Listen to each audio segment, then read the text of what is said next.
Dahil sa mabilis na aksyon ng kapulisan sa isang insidente ng pagnanakaw, timbog ang isang lalaking sospek sa pagtangay ng motorsiklo sa Isulan, Sultan Kudarat.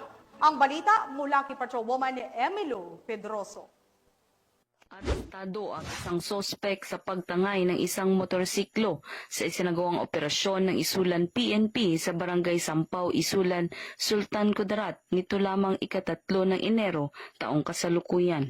Kinilala ni Police Lieutenant Colonel Julius R. Malcontento, Chief of Police ng Isulan Municipal Police Station, ang sospek na si alias Mac, 19 na taong gulang, binata at residente ng Barangay Kalawag 3, Isulan, Sultan Kudarat. Base sa salaysay ng biktima na mataan ang kanyang motorsiklo na nakaparada sa harap ng Isulan Public Cemetery bandang alas 2:50 ng hapon.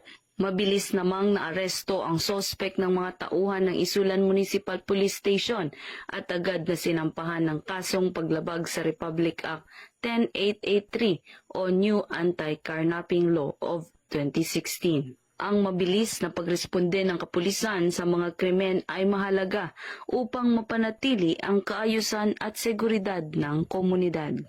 Mula dito sa Police Regional Office 12, General Santos City, ako ang inyong Police News Correspondent, Patrolwoman Emilio Pedroso, alagad ng batas, tagataguyod ng balitang pulis.